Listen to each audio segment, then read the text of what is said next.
Ir žaidžia dabar. Štai kokia pavojinga situacija. Smūgis į vartus ir įvartis. Valensijos komanda labai arti pergalės šio vakaro rungtynėse.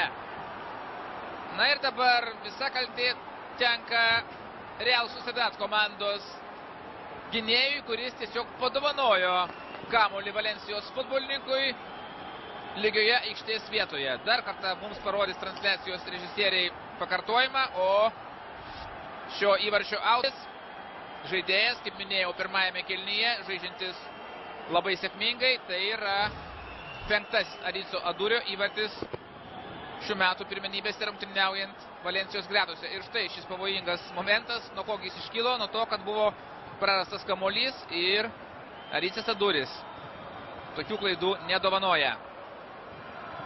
Vartininko kaltinti tikrai šioje situacijoje dabar nevertėtų, nes kamuolys buvo pasiųstas vos